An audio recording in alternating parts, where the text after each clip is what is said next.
You're not stuck because you lack talent, intelligence, or opportunity. You're stuck because you keep negotiating with doubt like it's a voice of reason instead of what it really is. A reflex designed to keep you small, safe, and predictable.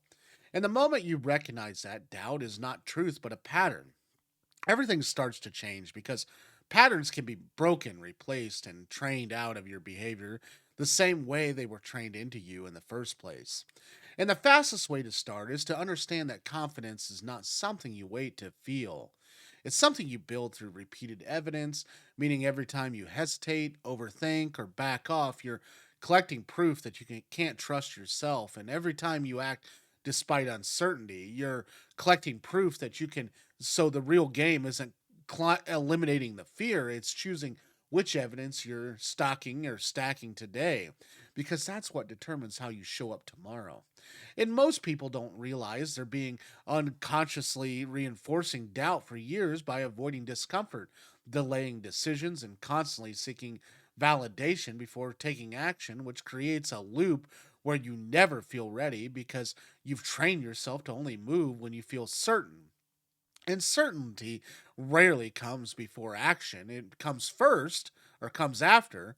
So if you're waiting to feel confident before you start, you're stuck in a loop that guarantees you never will. And breaking that loop starts with a simple but brutal shift.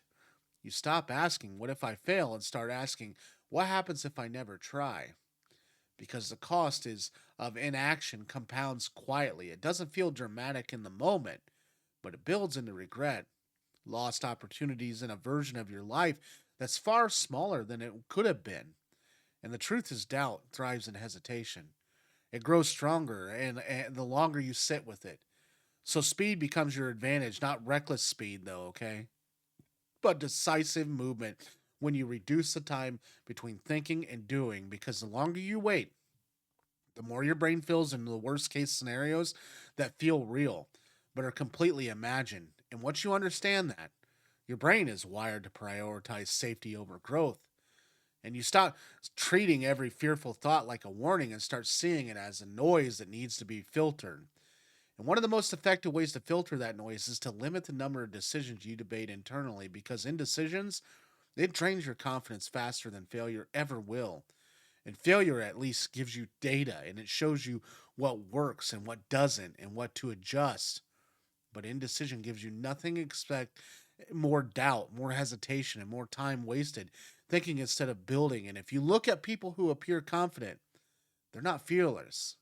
They've just made peace with acting before they feel ready. They've built a habit of execution that overrides the hesitation. And that habit is available to anyone willing to practice it consistently, not perfectly, because the perfection is another form of doubt disguised as high standards. It convinces you to wait until everything is just right, until you've thought through every scenario, until you can guarantee a certain outcome. But real growth, it happens in imperfect actions, in starting before you feel fully prepared and figuring things out as you go. And the more you do that, the more you realize you're capable of adapting, solving problems, and recovering from mistakes, which slowly erodes the belief that you can't handle things and replaces it with a quieter, stronger belief that you can figure things out no matter what happens. And that belief is called confidence. It's not loud, it's not flashy, it's not about pretending to be fearless. It's about trusting yourself to respond effectively. And that trust is built through repetition, through showing up when it's uncomfortable, through finishing what you start, even when the motivation fades, and through keeping promises to yourself. Because every time you break a promise to yourself, even a small one, you weaken your self trust. And every time you follow through, you strengthen it. So if you want to stop doubting yourself completely, you need to become someone who does what they say they're going to do, especially when it's inconvenient. Because discipline is the backbone of confidence, not motivation, not inspiration, not temporary bursts of energy, but consistent, repeatable actions that proves to you that you're reliable. And one of the biggest mistakes people make is trying their self-worth to outcomes instead of effort, which means every failure feels like a reflection of who they are instead of what they tried. And that mindset keeps you stuck because it makes you afraid to take the risk. But when you shift your focus to effort and execution, failure becomes neutral. It's just feedback, it's not a verdict. And that allows you to take more shots, learn faster, and build momentum. And momentum is powerful because it reduces the friction of starting. It makes action feel more natural and less forced. But only get momentum by starting when you don't feel like it, by pushing through the initial resistance that shows up every time you try to do something meaningful. And that resistance never fully disappears, even for people who seem confident. They just learn to expect it and move anyways. And another key piece of eliminating doubt is controlling your environment, because your surrounding either reinforce your growth or your hesitation. The people you listen to, the content you consume, and the conversations you have all shape how you think about yourself. And if you're constantly exposed to negativity, criticism, or unrealistic standards, it becomes harder to trust your own path. So you need to be intentional about what you allow into your life. You need to surround yourself with signals that reinforce action, progress, and possibility, not perfection or comparison, but because comparison is one of the fastest ways to trigger doubt. It shifts your focus from your own progress to someone else's highlight reel, and makes you feel behind even when you're moving forward. So instead of comparing outcomes, compare effort, compare consistency, compare how often you show up and do the work, because that's what actually determines where you end up. And if you stay consistent long enough, your results will catch up. But consistency requires patience. And patience is difficult when you're used to instant feedback and when you expect quick wins and immediate validation. But real growth is slower, it's quieter, it builds in small, often invisible steps that compound every time. And if you quit too early because you don't see results, you never give those steps a chance to add up. And that's where most people lose, not because they're incapable, but because they stop before the process is time to work. And the way to avoid that is to focus on systems instead of outcomes, to build routines that make progress inevitable, even on days when you don't feel motivated.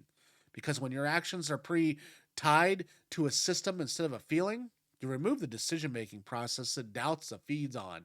You just execute, and over time, that execution becomes identity. You start to see yourself as someone who takes action, someone who follows through, someone who doesn't back down from challenges, and identifies as powerful because it shapes your behavior automatically. It reduces the internal conflict that creates the hesitation and makes the confidence feel natural instead of forced. And as your identity shifts, so does your tolerance for discomfort. Things that once felt intimidating start to feel normal, and that's when you realize that the limits you thought you had were never fixed. They were just boundaries you hadn't pushed yet. And the more you push them, the more they expand and the less room doubt has to operate, because doubt relies on unfamiliarity. It thrives in situations you hasn't experienced yet. But once you've taken the actions every enough times, those situations become familiar, and the fear loses its intensity, and eventually it stops controlling your decisions altogether. And at that point, you're not waiting to feel confident. You're acting because you're proving to yourself that you can handle whatever comes next, and that's the goal. Not to eliminate every trace of doubt, but to make it irrelevant, to reach a place where it no longer dictates your choices, where it becomes background noise instead of a barrier. And that only happens when through action, repeated, consistent, imperfect action. So if you're serious about stopping doubt completely, you need to stop treating it like something to solve and start treating it like something to outwork, because action is the only thing that weakens it. Thinking about it won't. Analyzing it won't. Waiting for the perfect moment won't. Only doing will. And the longer you delay, the stronger it gets. So the move is simple. It's not easy, but simple. Decide, act, adjust, repeat, and keep that loop running long enough that doubt doesn't stand a chance to catch up. Because by then, you've already built the proof that you can trust yourself. And once you have that, everything just changes. Thanks for watching today. If you found value in today's video, please subscribe. Without the subscription base, I can't grow this channel, and YouTube says I gotta have it. So if you would, please subscribe. Comment down below. I respond to every comment that's positive as well. Also, check out this video on the right. It could also help you on your mental health journey too. Take care, and we'll see you guys tomorrow.